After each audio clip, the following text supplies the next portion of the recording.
Hi guys, welcome back to our YouTube channel Lavanya classes. ಇವಾಗ module 2 part 2 ವಿಡಿಯೋನ ಮಾಡೋಣ. Part 1 video already upload ಆಗಿದೆ. ಇದು ಪಾರ್ಟ್ 2 ವಿಡಿಯೋ ಪಾರ್ಟ್ ವೈಸ್ ಹಾಕಿದ್ದೀನಿ ನೋಡಿ, ಒಂದೇ ಸತಿ ಲೈಕ್ ನಿಮ್ಗೆ ಹೆವಿ ಅನಿಸುತ್ತೆ ಅಂತ. ಈಗ ಪಾರ್ಟ್ 1 ಅಂದರೆ ಸೆಕೆಂಡ್ ಚಾಪ್ಟರಲ್ಲಿ ಪಾರ್ಟ್ 1ಅಲ್ಲಿ ಏನು ನೋಡಿದ್ವಿ, ಫಂಡಮೆಂಟಲ್ ಡ್ಯೂಟೀಸು, ಫಂಡಮೆಂಟಲ್ ರೈಟ್ಸ್ ನೋಡಿದ್ವಿ. ಈಗ directive principle of state policy, ಇದರಲ್ಲಿ ನಿಮಗೆ ಟೈಪ್ಸ್ ಬರುತ್ತೆ. ಆ್ಯಂಡ್ ನಿಮ್ಗೆ ಏನಾದರೂ ನಮ್ಮ ಚಾನಲಿಂದ ವೀಡಿಯೋಸ್ ಬೇಕು ಅಂದರೆ ಯಾವುದಾದ್ರು ಈಗ cost accounting from Lavanya classes ಈ ಥರ ಸರ್ಚ್ ಮಾಡಿ. ಈಗ Indian constitution value from Lavanya classes ಅಂತ ಲಾವಣ್ಯ ಕ್ಲಾಸಸ್ ಅಂತ ಹಾಕಿದ್ರೆ ಫಸ್ಟಲ್ಲೇ ಬರುತ್ತೆ ವೀಡಿಯೋಸ್ ಅಪ್ಲೋಡ್ ಮಾಡಿರೋದು. ಇನ್ನೂ ನಮ್ಮ ಚಾನಲ್ಗೆ ಸಬ್ಸ್ಕ್ರೈಬ್ ಆಗಿಲ್ಲ ಅಂದರೆ ಸಬ್ಸ್ಕ್ರೈಬ್ ಆಗಿ, ವಿಡಿಯೋ ಇಷ್ಟ ಆದರೆ ಲೈಕ್ ಮಾಡಿ, ಶೇರ್ ಮಾಡಿ. ಇವಾಗ directive principle of state policy ಅಂದರೆ DPSP ಅಂದರೆ ಏನು? ಪ್ರಿನ್ಸಿಪಲ್ ಆಫ್ ಸ್ಟೇಟ್ ಪಾಲಿಸಿ ಏನು ಮಾಡುತ್ತೆ, ಗೌರ್ಮೆಂಟಿಗೆ ಗೈಡ್ಲೈನ್ಸ್ ಕೊಡುತ್ತೆ ಯಾವ ಥರ ಲಾನ ಕ್ರಿಯೇಟ್ ಮಾಡಬೇಕು, ಆ ಲಾ ಇಂದ ನಮ್ಮ ಜನರಿಗೆ ಯಾವ ಥರ ಯೂಸ್ ಆಗಬೇಕು ಅಂತ ಹೇಳಿ. ಸೊ ಅದನ್ನು directive principle of state policy ಅಂತೀವಿ. ಅಂದರೆ ಇದು directive principle of state policy ಏನು ಮಾಡುತ್ತೆ, ಗವರ್ನಮೆಂಟಿಗೆ ಗೈಡ್ಲೈನ್ಸ್ ಕೊಡುತ್ತೆ. ನೀವು ಯಾವ ಥರ ಲಾನ ಕ್ರಿಯೇಟ್ ಮಾಡಬೇಕು, ನಮ್ಮ ಜನ ಉದ್ಧಾರ ಆಗಬೇಕಂದ್ರೆ ನೀವು ಯಾವ ಥರ ರೂಲ್ಸ್ ಆ್ಯಂಡ್ ರೆಗ್ಯುಲೇಷನ್ಸ್ನ, ಪಾಲಿಸೀಸ್ನ ತೊಗೊಬರಬೇಕು ಅಂತ ಹೇಳೋದು. ಇವಾಗ ಇದರಲ್ಲಿ ನಿಮಗೆ ಟೈಪ್ಸ್ ಬರುತ್ತೆ. ಒಂದು ಸೋಷಲಿಸ್ಟಿಕ್ ಪ್ರಿನ್ಸಿಪಲ್, ಗಾಂಧಿಯನ್ ಪ್ರಿನ್ಸಿಪಲ್, ಆಮೇಲೆ liberal intellectual principle. First socialist principle ಅಂದರೆ ಏನು ಅಂತ ನೋಡೋಣ. ಈ ಸೋಷಲಿಸ್ಟ್ ಪ್ರಿನ್ಸಿಪಲ್ ಮೇನ್ ಉದ್ದೇಶ ಏನು ಗೊತ್ತಾ, ಈ ಪ್ರಿನ್ಸಿಪಲ್ ಮಾಡೋದಕ್ಕೆ ಎಲ್ಲ ನಮ್ಮ ಸೊಸೈಟಿನಲ್ಲಿ ಎಲ್ಲ ಜನರು ಈಕ್ವಲ್ ಆಗಿ ಬದುಕಬೇಕು, ಬಡವ ಶ್ರೀಮಂತ ಅನ್ನೋ ಕಾನ್ಸೆಪ್ಟೇ ಇರಬಾರ್ದು ಅಂತಲೇ ಇದನ್ನು ಈ ಪ್ರಿನ್ಸಿಪಲ್ನ ತೊಗೊಬಂದಿದ್ದು. ಮತ್ತು ಅನ್ಯಾಯ ಆಗಬಾರ್ದು, ಯಾರೇ ಆಗಿರಲಿ ಎಲ್ಲರಿಗೂ ಈಕ್ವಲ್ ಆಗಿರಬೇಕು. ಇವಾಗ ನಾನು ನಿಮ್ಗೆ ಹೇಳಿದೆ, ಇವಾಗ ಒಬ್ಬ ಕೊಲೆ ಮಾಡ್ತಾನೆ ಅಂದ್ಕೊಳ್ಳಿ, ಪಾಪ ಕಣ ಅವ್ನು ಬಡವ ಕೊಲೆ ಮಾಡಿದ್ದಾನೆ ಬಿಟ್ಟು ಕಳಿಸ್ಬಿಡೋಣ ಅನ್ನೋ ಹಾಗಿಲ್ಲ. ಬಡವ ಆಗಲಿ ಶ್ರೀಮಂತ ಆಗಲಿ, ಇನ್ ಕೇಸ್ ಏನಾದರೂ ಇಲ್ಲೀಗಲಾಗಿ ಆ್ಯಕ್ಟಿವಿಟೀಸ್ ಮಾಡಿದ್ರೆ ಎಲ್ಲರೂ ಈಕ್ವಲ್ ಆಗಿ ಪನಿಷ್ ಆಗಬೇಕು, ಎಲ್ಲರಿಗೂ ಈಕ್ವಲ್ ಆಗಿ ಜಸ್ಟಿಸ್ ಸಿಗಬೇಕು. ಮತ್ತು ಮೊದಲು ಪಾವರ್ಟಿನ ತೆಗಿಬೇಕು ಅನ್ನೋದೇ ಅವ್ರ ಮೇನ್ ಉದ್ದೇಶ. ಶ್ರೀಮಂತ ಬಡವ ಅನ್ನೋ ಹಾಗಿಲ್ಲ, ಎಲ್ಲರನ್ನೂ ಈಕ್ವಲ್ ಆಗಿ ನೋಡಿ ಅಂತ. ಆಮೇಲೆ ಅವಾಗಿಂದ ಏನು ಮಾಡಿದ್ವಿ ಅಂದರೆ ಇನ್ಈಕ್ವಲ್, ಆಮೇಲೆ ರೆಡ್ಯೂಸ್ ಇನ್ಕಮ್ ಇನ್ಈಕ್ವಾಲಿಟಿ. ಅಂದರೆ ಇವಾಗ ಇಬ್ಬರು ಒಂದೇ ಕೆಲಸ ಮಾಡ್ತಿರ್ತಾರೆ, ಅವನು ಸಾವುಕಾರ ಮಗ ಅಂತ ಜಾಸ್ತಿ ಕೊಡೋದು, ನೀನು ಬಡವ ಅಂತ ಜಾಸ್ತಿ ಕೊಡೋದು, ಹಾಗೆ ಮಾಡಬಾರ್ದು. ಇಬ್ಬರಿಗೂ ಸೇಮ್ ಪೇಮೆಂಟ್ ಕೊಡಬೇಕು. ಆಮೇಲೆ ಇವಾಗ ನೀವು ನೋಡಿರ್ತೀವಿ ಅನಿಸುತ್ತೆ, ಬಡವ್ರಿಗೆ ಏನಂದರೆ ಕೆಲಸ ಇಂಪಾರ್ಟೆಂಟ್ ಆಗಿರುತ್ತೆ, ಕೆಲಸದಿಂದ ತೆಗೆದುಬಿಟ್ಟೆ ನನ್ನ ಫ್ಯಾಮಿಲಿ ಹೇಗೆ ನೋಡ್ಕೋಬೇಕು ಅನ್ನೋದಿರುತ್ತೆ. ಸೊ ಅದಕ್ಕೆ ಏನು ಮಾಡಬೇಕು, ಏನಂದರೆ ಅವ್ರನ್ನ ಮಿಸ್ಯೂಸ್ ಮಾಡ್ಕೋಬಾರ್ದು, ಎಕ್ಸ್ಪ್ಲಾಯ್ಟೇಷನ್. ಅವ್ರಿಗೆ ನೀನು ಕೆಲಸ ಮಾಡಬೇಕು, ಚೆನ್ನಾಗಿ ಪಾರ್ಟ್ ಟೈಮ್ ಕೆಲಸ ಮಾಡು, ಸಂಬಳ ಕಮ್ಮಿ ಕೊಡ್ತೀನಿ, ನಿಂಗೆ ಮಾಡೋಕ್ಕೆ ಇಷ್ಟ ಇಲ್ಲ ಅಂದರೆ ಕೆಲಸ ಬಿಟ್ಟು ಹೋಗ್ತೀವೋ ಅಂತ ಹೇಳೋ ಹಾಗಿಲ್ಲ. ಏನಂದರೆ protect the people from exploitation. ಈ ಥರ ಎಲ್ಲನೂ ನೀವು ಒಬ್ಬ ವ್ಯಕ್ತಿಗೆ ಮಿಸ್ಯೂಸ್ ಮಾಡೋ ಹಾಗಿಲ್ಲ. ಆಮೇಲೆ improve health, education and living condition.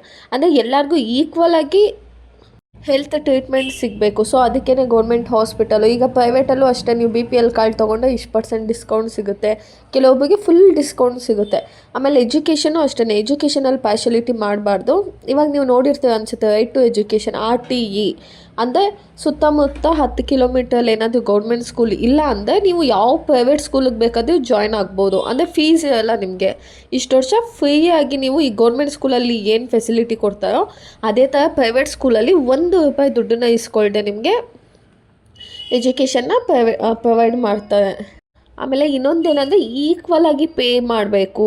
ಏನೋ ಈಕ್ವಲ್ ಆಗಿ ಪೇ ಮಾಡಬೇಕು, ಎಲ್ಲರಿಗೂ ಗಂಡಸು ಹೆಂಗಸು ಅಂತ ಭೇದ ಮಾಡೋದು. ಇಲ್ಲಾಂದರೆ ನೋಡಿ, ಒಂದು ಕಂಪ್ನಿಲಿ ಆಲ್ರೆಡಿ ಎಕ್ಸ್ಪೀರಿಯನ್ಸ್ ಇರ್ತಾನೆ, ಅವನೇನು ಕೆಲಸ ಮಾಡ್ತಾನೋ, ಈಗ ಫ್ರೆಶರ್ ಒಬ್ಬ ಇರ್ತಾನೆ, ಸ್ಕಿಲ್ಸ್ ಚೆನ್ನಾಗಿರುತ್ತೆ, ಸೊ ಅವ್ನು 10 ವರ್ಷ ಎಕ್ಸ್ಪೀರಿಯನ್ಸ್ ಮಾಡೋ ಕೆಲಸನೇ ಇವನು ಹೊಸಬನೇ ಮಾಡ್ತಾ ಇರ್ತಾನೆ. ಇಬ್ಬರು ಮಾಡೋದು ಸೇಮ್ ಕೆಲಸ ಅಲ್ವಾ, ಎಕ್ಸ್ಪೀರಿಯನ್ಸ್ ಇದೆ ಎಕ್ಸ್ಪೀರಿಯನ್ಸ್ ಇಲ್ಲ ಅಂತ ಭೇದ ಭಾವ ಮಾಡೋ ಹಾಗಿಲ್ಲ. ಇಬ್ಬರಿಗೂ ಈಕ್ವಲ್ ಆಗಿ, ಇಬ್ಬರು ಒಂದೇ ಕೆಲಸ ಮಾಡ್ತಿದ್ದಾರೆ ಅಂದರೆ ಇಬ್ಬರಿಗೂ ಈಕ್ವಲ್ ಆಗಿ ಪೇ ಮಾಡಬೇಕು.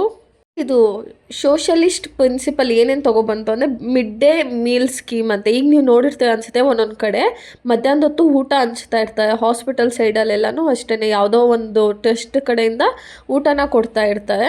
ಸೊ ಅದೊಂದು. ಆಮೇಲೆ health scheme like Ayushman Bharat card ಕೇಳಿದ್ರೆ ನೀವು, health related card, health card, Ayushman card ಅಂತ ಎಲ್ಲ. ಸೊ ಹೆಲ್ತ್ ರಿಲೇಟೆಡು ಈ ಥರ ಕಾನ್ಸೆಪ್ಟನ್ನ ತೊಗೊಬಂದಿದೆ. ಈಗ ಸೊಸೈಟಿಗೆ ಒಳ್ಳೇದಾಗಬೇಕು ಅಂತ ಸೋಷಲಿಸ್ಟ್ ಪ್ರಿನ್ಸಿಪಲ್ನ ತೊಗೊಬಂದು ಎಲ್ಲ ಈಕ್ವಲ್ ಆಗಿರಬೇಕು, ಎಲ್ಲರಿಗೂ ಎಜುಕೇಷನು, ಹೆಲ್ತು, ಲಿವಿಂಗ್ ಕಂಡೀಷನು ಇದೆಲ್ಲನೂ ಈಕ್ವಲಾಗಿ ಸಿಗಬೇಕು ಅಂತ. ನೆಕ್ಸ್ಟು ಗಾಂಧಿಯನ್ ಪ್ರಿನ್ಸಿಪಲ್ ಅಂದರೆ ಮಹಾತ್ಮ ಗಾಂಧೀಜಿ ಬೇಸಿಸ್ ಮೇಲೇ, ಅವ್ರ ಐಡಿಯಾ ಮೇಲೇ ಈ ಪ್ರಿನ್ಸಿಪಲ್ನ ಕ್ರಿಯೇಟ್ ಮಾಡಿದ್ದು. ಈ ಪ್ರಿನ್ಸಿಪಲ್ನ ಯಾಕೆ ತೊಗೊಂಡು ಮೇನ್ ಉದ್ದೇಶ ಅಂದರೆ ಮಹಾತ್ಮ ಗಾಂಧೀಜಿಯವರ ಐಡಿಯಾಸು ಮತ್ತು ವಿಲೇಜನ್ನ ಡೆವಲಪ್ ಮಾಡೋದಕ್ಕೋಸ್ಕರನೇ ಈ ಕಾನ್ಸೆಪ್ಟ್ನ ಗಾಂಧಿಯನ್ ಪ್ರಿನ್ಸಿಪಲ್ಸ್ನ ತೊಗೊಂಡಿದ್ದು. ಯಾಕೆ ಮೇನ್ ಅಂದರೆ ಪ್ರಮೋಟ್ ವಿಲೇಜ್ ಪಂಚಾಯತ್ನ ಪ್ರಮೋಟ್ ಮಾಡೋದಕ್ಕಿರ್ಬೋದು, ಕಾಟನ್ ಇಂಡಸ್ಟ್ರಿನ ಡೆವಲಪ್ ಮಾಡೋದಕ್ಕಿರ್ಬೋದು, ಅದು ಚಿಕ್ಕದಾದ್ದು ಆಗಿರಲಿ, ಲೋಕಲ್ ವರ್ಕು ಅಲ್ಲಿ ಹಳ್ಳಿಗಳಲ್ಲಿ ನೋಡಿರ್ತೀರಲ್ವ ಚಿಕ್ಕ ಪುಟ್ಟ ಕೆಲಸ, ಇಂಥದ್ದನ್ನು ಪ್ರಮೋಟ್ ಮಾಡೋದಕ್ಕಾಗಲಿ, ಡೆವಲಪ್ ಮಾಡೋದಕ್ಕೆ. ಆಮೇಲೆ ಹಳ್ಳಿಗಳಲ್ಲಿ ನೀವು ನೋಡಿರ್ತೀರ ಅನಿಸುತ್ತೆ, ಮುಂಚೆ ಎಲ್ಲ ಹೆಂಡ ಕಾಯಿಸ್ತಾ ಇದ್ದಲ್ವ, ಅದನ್ನೆಲ್ಲ ಸ್ಟಾಪ್ ಮಾಡೋದಕ್ಕೆ.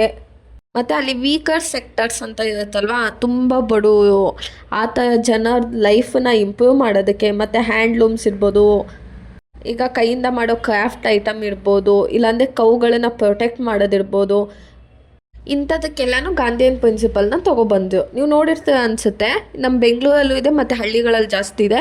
ಬ್ಯಾಂಕ್ ಕಡೆಯಿಂದ ಇರಲಿ, ಇಲ್ಲಾಂದರೆ ಸುಮ್ಮನೆ ಟ್ರೈನಿಂಗ್ ಕೊಡ್ತಿರ್ತಾರೆ. ಏನಂದರೆ ಫ್ರೀಯಾಗಿ, ಯಾವುದೇ ರೀತಿ ಚಾರ್ಜಸ್ ತೊಗೊಳ್ಳಲ್ಲ, ಫ್ರೀಯಾಗಿ ನಿಮಗೆ ಬಟ್ಟೆ ಹೊಲಿಯೋದಿರ್ಬೋದು, ಕೇಕ್ ಮಾಡೋದು, ಬೇಕರಿ ಐಟಮ್ಸ್ ಮಾಡೋದಿರ್ಬೋದು, ಇಲ್ಲಾಂದರೆ ಬ್ಯೂಟಿಷಿಯನ್ ಕೋರ್ಸ್ ಇರ್ಬೋದು, ಅಡುಗೆ ಮಾಡೋದು, ಪಿಕಲ್ಸ್ ಮಾಡೋದು, ಹಪ್ಪಳ ಮಾಡೋದು, ಇದನ್ನೆಲ್ಲ ಹೇಳ್ಕೊಡ್ತಾರೆ. ಹೆಣ್ಮಕ್ಳಿಗೆಲ್ಲ ಫ್ರೀಯಾಗಿ ಹೇಳ್ಕೊಡ್ತಾರೆ. ಯಾಕಂದರೆ ಅದು ಕಲ್ತ ಮೇಲೆ ಏನು ಮಾಡ್ತಾರೆ ಹೆಣ್ಮಕ್ಳು, ಮನೆಗೆ ಹೋಗ್ಬಿಟ್ಟು ಉಪ್ಪಿನಕಾಯಿ ಹಾಕೊಂಡು ತಿಂತಾರೆ ಇಲ್ಲ. ಸೊ ಅವೇ ಒಂದು ಚಿಕ್ಕ ಬಿಸ್ನೆಸ್ ಅಂತ ಸ್ಟಾರ್ಟ್ ಮಾಡ್ತಾರೆ, ಆಯಿತಾ. ಇವಾಗ ಚಿಕ್ಕ ಬಿಸ್ನೆಸ್ ಏನಾಗುತ್ತೆ, 1-2 ವರ್ಷ ಆದಮೇಲೆ ದೊಡ್ಡದಾಗಿ ಮಾಡ್ತಾರೆ. ಇವಾಗ 2 ಜನ ಕೆಲಸ ಮಾಡ್ತಿದ್ದೆ, ಅವಾಗ ಒಂದು 20 ಜನ ಕೆಲಸ ಮಾಡ್ತಾರೆ. ಚೆನ್ನಾಗಿ ಬಿಸ್ನೆಸ್ ಆಗ್ತಾಯಿದ್ದ ಏನು ಮಾಡ್ತಾರೆ, ಮತ್ತೆ ಬ್ಯಾಂಕಿಂದ ಲೋನ್ ತೊಗೊಂಡು ಇನ್ನೂ ದೊಡ್ಡದಾಗಿ ಮಾಡ್ಕೊಂಡು ಹೋಗ್ತಾರಲ್ವ. ಸೊ ಹಾಗೆ ನಮ್ಮ ವಿಲೇಜ್ ಅನ್ನೋದು ಡೆವಲಪ್ ಆಗಲಿ ಅನ್ನೋದು ಮೇನ್ ಇಂಟೆನ್ಷನ್ ಆಗಿರುತ್ತೆ. ಆಮೇಲೆ ಎಲ್ಲ ನೀವು ನೋಡಿರ್ತೀರ ಅನ್ಸುತ್ತೆ, ಹಳೆ ಕಾಲದಲ್ಲೆಲ್ಲ ಒಂದು ದಿನಕ್ಕೆ 1,000 ರೂಪಾಯಿ ದುಡಿದು, 1,000 ರೂಪಾಯಿ ಅಲ್ಲ, ಒಂದು 100 ರೂಪಾಯಿ ದುಡಿದ್ರೆ ಏನು ಮಾಡೋರು, 100 ರೂಪಾಯಿಗೂ ಕೂಡ್ಕೊಬಂದ್ಬಿಡೋರು. ಸೊ ಅದನ್ನು ಪ್ರಾಹಿಬಿಟ್ ಮಾಡೋದು ಡ್ರಿಂಕ್ಸನ್ನ. ಆಮೇಲೆ ಖಾದಿ ಮತ್ತು ವಿಲೇಜ್ ಇಂಡಸ್ಟ್ರಿನ ಡೆವಲಪ್ ಮಾಡೋದಿರ್ಬೋದು, ಇಂಥದ್ದು. ಮತ್ತು ಹ್ಯಾಂಡ್ ಕ್ರಾಫ್ಟ್ಗಳಿಗಿರ್ಬೋದು, ನೀವು ನೋಡಿರ್ತೀರ ಅನಿಸುತ್ತೆ, ಇವಾಗೆಲ್ಲ ಹ್ಯಾಂಡ್ ಕ್ರಾಫ್ಟಿಗೆ ಜಾಸ್ತಿ ಇರೋದು ಅಲ್ವಾ. ಮಿಷಿನಲ್ಲಿ ಹೊಲಿಯೋಕ್ಕಿಂತ ಕೈಯಿಂದ ಏನೋ ಒಂದು ಮಾಡಿದ್ದಾರೆ ಅಂದರೆ ಯೂನಿಕ್ ಆಗಿರುತ್ತೆ ಅಂತ. ಸೊ ಅದಕ್ಕೇ ಈ ಪ್ರಿನ್ಸಿಪಲ್ನ ತೊಗೊಬಂದಿದ್ದು. ಸೆಕೆಂಡ್ ಪ್ರಿನ್ಸಿಪಲ್ ಅರ್ಥ ಆಯ್ತಲ್ಲ. ಫಸ್ಟ್ ಪ್ರಿನ್ಸಿಪಲು ಸೋಷಲಿಸ್ಟ್ ಮತ್ತು ಗಾಂಧಿಯನ್ ಪ್ರಿನ್ಸಿಪಲ್ ಆಯ್ತಲ್ವ. ಇವಾಗ ನೆಕ್ಸ್ಟು ಲಿಬರಲ್ ಇಂಟಲೆಕ್ಚುವಲ್ ಪ್ರಿನ್ಸಿಪಲ್. ಇದೇನಂದರೆ ಮೇನಾಗಿ ಏನು ಪ್ರಮೋಟ್ ಮಾಡುತ್ತೆ ಅಂದರೆ ಡೆಮೋಕ್ರಸಿ, ಜಸ್ಟಿಸು, ಇಂಟರ್ನ್ಯಾಷನಲ್ ಪೀಸು ಮತ್ತು ಗುಡ್ ಗವರ್ನೆನ್ಸು, ಇದಿಷ್ಟು ಮೇನಾಗಿರಬೇಕು. ಡೆಮೋಕ್ರಸಿ ಆಗಿರಬೇಕು, ಎಲ್ಲರಿಗೂ ಒಳ್ಳೆ ಜಡ್ಜ್ಮೆಂಟು, ಜಸ್ಟಿಸ್ ಸಿಗಬೇಕು, ಅನ್ಯಾಯ ಆಗಬಾರ್ದು ಅನ್ನೋದೇ ಲಿಬರಲ್ ಇಂಟಲೆಕ್ಚುವಲ್ ಪ್ರಿನ್ಸಿಪಲ್. ಇಲ್ಲಿ ಏನೇನು ಮಾಡ್ತಾರೆ ಅಂದರೆ ಎನ್ವಿರಾನ್ಮೆಂಟ್ನ ಪ್ರೊಟೆಕ್ಟ್ ಮಾಡೋದು, ಮಾನ್ಯುಮೆಂಟ್ಸ್ನ ಪ್ರೊಟೆಕ್ಟ್ ಮಾಡೋದಿರ್ಬೋದು, ಈ ಥರ ಎಲ್ಲ ನೋಡ್ಕೋತಾರೆ. ಮತ್ತು ಎಲ್ಲರೂ ಅಕ್ಕಪಕ್ಕ ಎಲ್ಲನೂ ಶಾಂತವಾಗಿರಬೇಕು, ಎಲ್ಲ ಫ್ರೆಂಡ್ಲಿಯಾಗಿರಬೇಕು, ಟೆಕ್ನಾಲಜೀಸ್ ಡೆವಲಪ್ ಆಗಬೇಕು ಅನ್ನೋದೇ ಇವ್ರದ್ದು ಮೇನ್ ಇಂಟೆನ್ಷನ್ ಆಗಿದೆ. ಇವಾಗ 3 types of directive principle of state policy ಅರ್ಥ ಆಯ್ತಲ್ಲ. ಇವಾಗ ನೆಕ್ಸ್ಟ್ ಕಾನ್ಸೆಪ್ಟಿಗೆ ಹೋಗೋಣ. ನೆಕ್ಸ್ಟ್ ಕಾನ್ಸೆಪ್ಟು ಡೈವರ್ಸಿಟಿ ಏನು? ಡೈವರ್ಸಿಟಿ ಅಂದರೆ difference among people in term of, ಅಂದರೆ ಜನರ ಮಧ್ಯೆ ತುಂಬ ಡಿಫ್ರೆನ್ಸ್ ಇದೆ. ಏನೇನು ಡಿಫ್ರೆನ್ಸ್ ಇರ್ಬೋದು, ಇವಾಗ ನೀವೇ ನೋಡಿ, ನಿಮ್ಮ ಮನೇಲಿ ಅಕ್ಕ ತಮ್ಮನೋ ಅಣ್ಣ ತಮ್ಮ ಇಬ್ಬಿರುತ್ತೆ ಅಂದ್ಕೊಳ್ಳಿ, ಏನು ಡಿಫ್ರೆನ್ಸ್ ಇರುತ್ತೆ ಲೈಫ್ ಸ್ಟೈಲ್. ನೀವು ನೋಡಿ, ನಿಮ್ಮದೇ ಒಂಥರ ಲೈಫ್ ಸ್ಟೈಲ್ ಇರುತ್ತೆ, ಅವ್ರದ್ದೇ ಒಂಥರ ಲೈಫ್ ಸ್ಟೈಲ್ ಇರುತ್ತೆ. ನೀವು ಫುಲ್ಲು ಸಿಂಪಲಾಗಿರ್ತಾರೆ, ಅವ್ರು ಫುಲ್ ಪಾಶ್ ಆಗಿರ್ತಾರೆ. ಇಲ್ಲಾಂದರೆ ನೀವು ತುಂಬ ಖರ್ಚು ಮಾಡ್ತಾರೆ, ಅವ್ರು ತುಂಬ ಸಿಂಪಲಾಗಿರ್ತಾರೆ. ಅಂದರೆ ಎಷ್ಟು ನಿಮ್ಮ ಒಂದು ಮನೇಲಿ ಎಷ್ಟು ಡಿಫ್ರೆನ್ಸ್ ಇದೆ ಅಂದಾಗ, ಇವಾಗ ನಾವು ಇಂಡಿಯಾದಲ್ಲಿ ನೋಡಿದ್ರೆ ಏನೇನು ಡಿಫ್ರೆನ್ಸ್ ಇದೆ ನಮ್ಮ ಜನರ ಮಧ್ಯೆ. ಲ್ಯಾಂಗ್ವೇಜ್ ಇರ್ಬೋದು, ಎಷ್ಟು ಲ್ಯಾಂಗ್ವೇಜ್ ಇದೆ ಅಲ್ವಾ. ರಿಲಿಜಿಯನ್ ಇರ್ಬೋದು, culture, caste, gender, religion, ideas, life style. So ಏನಂದರೆ ಇಷ್ಟು ಕೂಡ ಡಿಫ್ರೆಂಟ್ ಆಗಿದೆ. ಲ್ಯಾಂಗ್ವೇಜ್ ಅಂದರೆ ಒಬ್ಬೊಬ್ಬರೇ ಒಂದೊಂದು ಭಾಷೆ ಮಾತಾಡ್ತಾರೆ. ಲೈಕ್ ನಾವು ಬಿಹಾರ್, ಒಡಿಸ್ಸಾ ಕಡೆ ಹೋದ್ರೆ ಅವ್ರು ಮಾತಾಡ್ತಾ ಇದ್ದಾರೆ, ಬೈತಿದ್ದಾರೆ ಅಂತಲೇ ನಮಗೆ ಗೊತ್ತಾಗೋದಿಲ್ಲ. ಆಮೇಲೆ ರಿಲಿಜಿಯನ್ ಇರ್ಬೋದು, ಕಲ್ಚರ್ಸ್ ಇರ್ಬೋದು. ಕಲ್ಚರ್ ನೀವು ನೋಡಿ, ಬಟ್ಟೆ ಹಾಕೊಳ್ಳೋದಲ್ಲೂ ಕಲ್ಚರ್ ಸ್ಟಾರ್ಟ್ ಆಗುತ್ತೆ. ಒಂದೊಂದು ಕಡೆ ಒಂದೊಂದು ಥರ ಬಟ್ಟೆ ಹಾಕೋತಾರೆ. ನಮ್ಮ ಕರ್ನಾಟಕದಲ್ಲೇ ನೋಡಿ ನೀವು, ಒಬ್ಬೊಬ್ಬರೇ ಒಂದೊಂದು ಥರ ಸೀರೆ ಉಡ್ಕೋತಾರೆ. ಇವಾಗ ಕೊಡಗಿನವರೇ ಒಂಥರ ಸೀರೆ ಹಾಕೋತಾರೆ ಅಲ್ವಾ. ಒಬ್ಬೊಬ್ಬರದು ಒಂದೊಂದು ಥರ ಕಲ್ಚರ್ಸ್ ಇರುತ್ತೆ.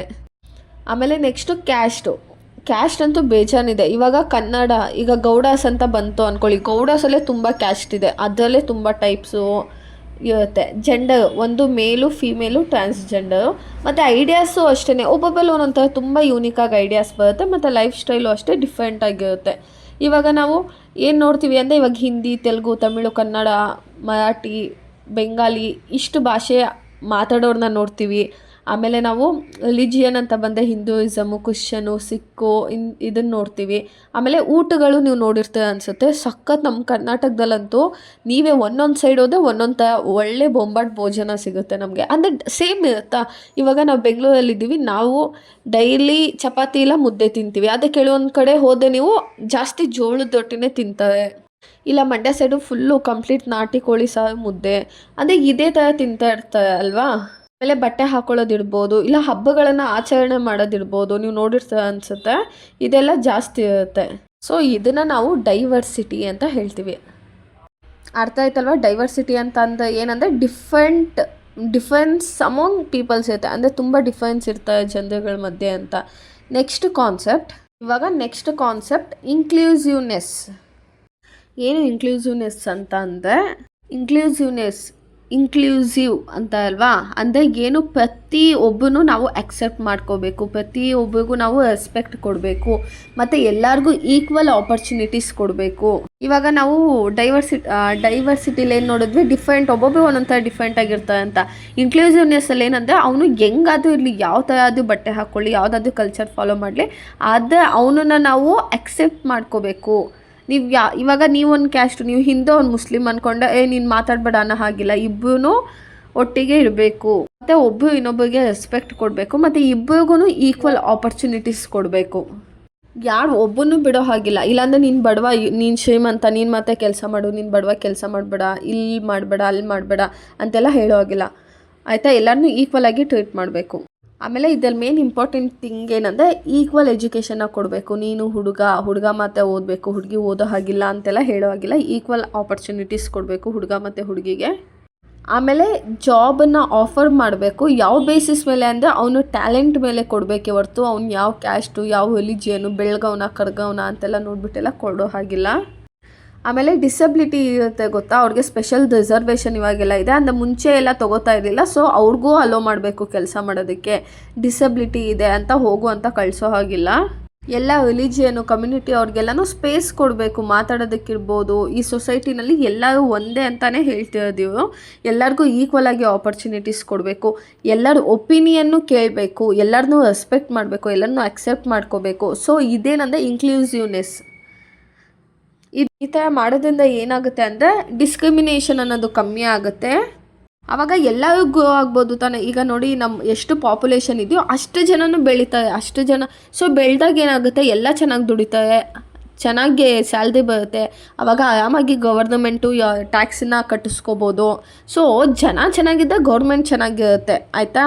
ಈಗ ಒಬ್ಬನ ಕೆಲಸಕ್ಕೆ ಅಪಾಯಿಂಟ್ ಮಾಡ್ಕೊಂಡಿಲ್ಲ ಅಂದರೆ ಏನಾಗುತ್ತೆ, ಅವ್ನು ಬೇಡ ಕೆಲಸ, ನಾನು ಮನೇಲೇ ಇರ್ತೀನಿ ಅಂತ ಇದ್ಬಿಡ್ತಾನೆ ಅಂದ್ಕೊಳ್ಳಿ. ಆಯಿತಾ? ಇಲ್ಲ ಎಲ್ಲ ಹೆಣ್ಮಕ್ಳು ನಾವು ಕೆಲ್ಸಕ್ಕೆ ಹೋಗಲ್ಲ ಅಂತ ಮನೇಲಿ ಇದ್ಬಿಟ್ಟೆ, ಆವಾಗ ಅವ್ರಿಗೆ ಇಷ್ಟ ಬಂದಂಗೆ ಬಟ್ಟೆ ಯಾರು ತೊಗೋತಾರೆ? ಈಗ ಒಂದು ಹುಡುಗಿ ಹೊರಗಡೆ ಕೆಲ್ಸಕ್ಕೆ ಹೋದೆ, ಅವ್ಳಿಗೆ ಹೇಗೆ ಬೇಕೋ ಹಾಗಿರ್ತಾಳೆ. ಯಾಕೆ ಹೇಳಿ? ಅವಳ ಹತ್ರ ದುಡ್ಡು ಇರುತ್ತೆ.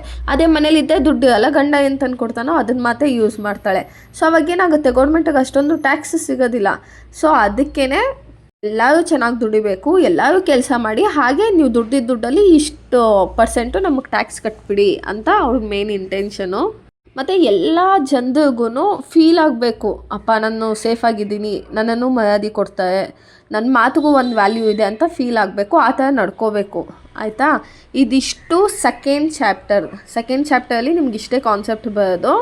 ಇದರಲ್ಲಿ ಯಾವುದಾದ್ರೂ ನಿಮಗೆ 8 ಮಾರ್ಕ್ಸಿಗೆ ಇಲ್ಲ ಡೈರೆಕ್ಟಾಗಿ ಫಂಡಮೆಂಟಲ್ ರೈಟ್ಸ್ ಇದೆ ಅಲ್ವಾ, ಅದನ್ನು ಕೇಳ್ತಾನೆ ಅನಿಸುತ್ತೆ ದೊಡ್ಡದಾಗಿ. ವಿಡಿಯೋ ಇಷ್ಟ ಆದರೆ ಲೈಕ್ ಮಾಡಿ, ಶೇರ್ ಮಾಡಿ. ಕೀಪ್ ವಾಚಿಂಗ್ ಅಷ್ಟು. Thank you.